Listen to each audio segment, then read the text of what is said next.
Hello and welcome to a slightly different view of the brewery. As you can probably guess, I have an additional camera today. This is a cheapo £10 thing I got off the internet, so we'll see if it works. And maybe a different intro if this one doesn't. There's some other experiments I'm doing with it, so we'll see how those all work out. So today I'll be brewing a saison and talking a bit about saisons and some of the Belgian styles. At the moment, it's effectively an HLT at the moment is filling up with a Camden tablet in it. So we'll be back in a little bit to get some more on what's going on.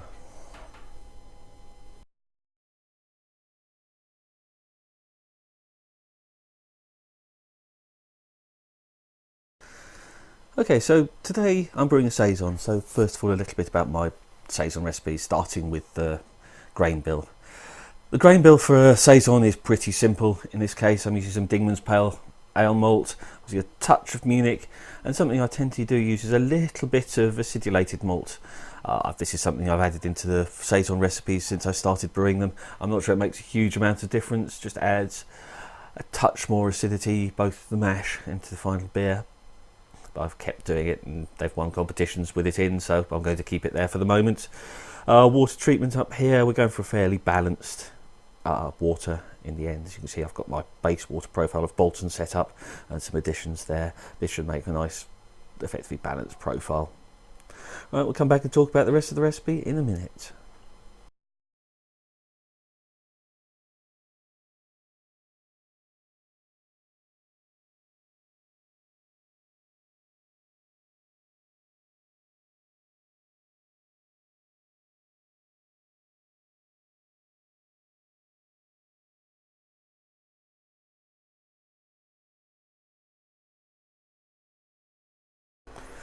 Hello and welcome back. Everything is slowly coming up to temperature. As you can see from there, the Holmes tank is coming up to temperature and the HLT is nearly there. I've not yet computer controlled the HLT, that's coming at some point soon. As you may have spotted before, I actually have 2 packs of yeast here. And this is something I have a tendency to do with saisons. I'm not sure that everyone else does. I've spoken about this to other people before, but probably not on video. So, first one of these yeasts is Belgian Saison yeast. Now, I normally have this in white labs rather than Y yeast form, but it's the same thing. This is supposed to be the Saison DuPont yeast. This yeast is infamous for stalling. It ferments really well for a while and then just gives up at about 10, 20, somewhere around there, which is no good for a saison. So what I tend to use is add a second yeast. So I put in some 3711 French saison.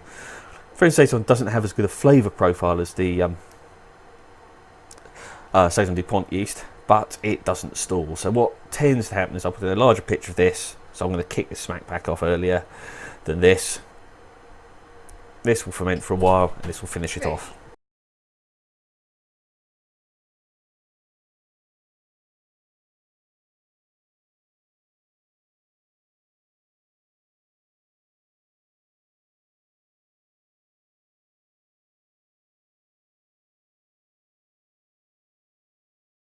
So, hello and welcome back. We are, hermsing away, everything's under control. A little bit under the target temperature, but it's close enough, it'll do the job. It can warm itself up in the next few minutes. We've got the sparge water warming up, so everything's under control. While we're doing that, I will talk a little bit about brewing saisons in general. Making saisons is usually pretty simple. They're a fairly basic grain bill. Maybe you put a bit of sugar in. In this case, I'm going to put about 500 grams of sugar in just to dry it out a bit. The aim being to make a very dry beer at the end. Obviously, you need some hops. In this case, we're just doing something very simple with Magnum and some Hallertau I happen to have left lying around. Normally, I'd use SARS on this, but I've got some Hallertau I need to use up, so I might as well use that up. We're mashing at quite a low temperature, so the target is 64, so we're at 63.6. So we're at the very low end of low to try and get as fermentable a wort as possible. The fermentation is the interesting part of a saison, as the saison yeast is probably now the second most tolerant to heat yeast you can get. It always used to be the one I told people to brew in summer when they had no temperature control. Now I tend to tell them to brew Kvikes or Kviks or whatever they are, the Norwegian, Scandinavian stuff, because that yeast can take whatever temperature you fancy as a summer brew. But the main thing for saison yeasts, or at least how I tend to ferment the saison yeast, is you start fairly low, in the low 20s, somewhere like that, but rapidly bring the temperature up over the first few days towards the mid to upper 20s. Hopefully this gets the yeast going, but still produces some of the flavours that the yeasts are famous for, and then you can hold it at quite a high temperature for the rest of fermentation for cold crashing. We'll probably talk a bit more about this when we get to putting this beer into the fermenter. Right, so I'm going to leave this recirculating away for most of the rest of the next hour, and I will come back to you later.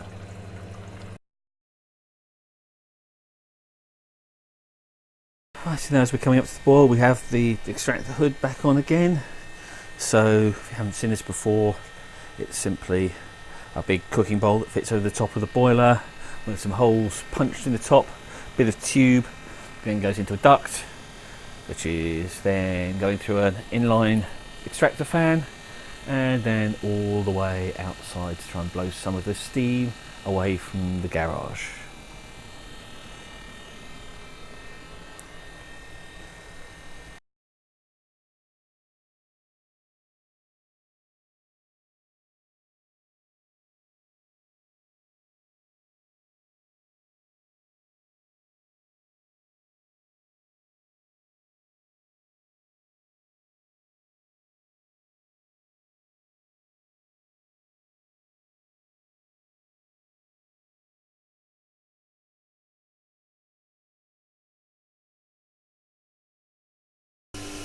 Right, we're back in the brewery again, and we're recirculating the wort through the plate chiller in through the whirlpool arm, which is starting a slow whirlpool. You can start seeing some rotation down there.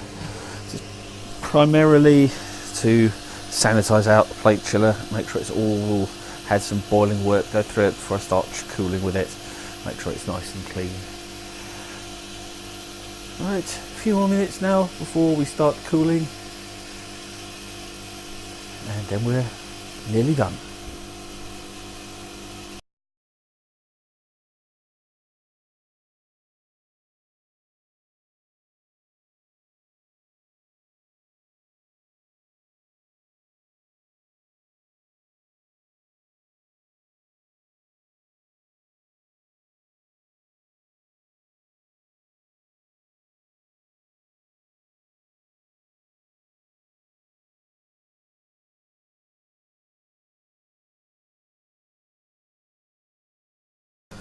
Right, we're back. The beer's in the fermenter and oxygenating with a little aquarium pump.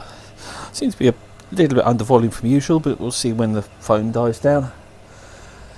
The boiler and plate chiller are recirculating some cleaner with the hop spider thing in it. Mash tun's washing, swimming with some cleaner in it, and we'll see what we get with the little video camera. Right, that's the end of today's brew day. I hope you enjoyed the video, and I'll be back again soon.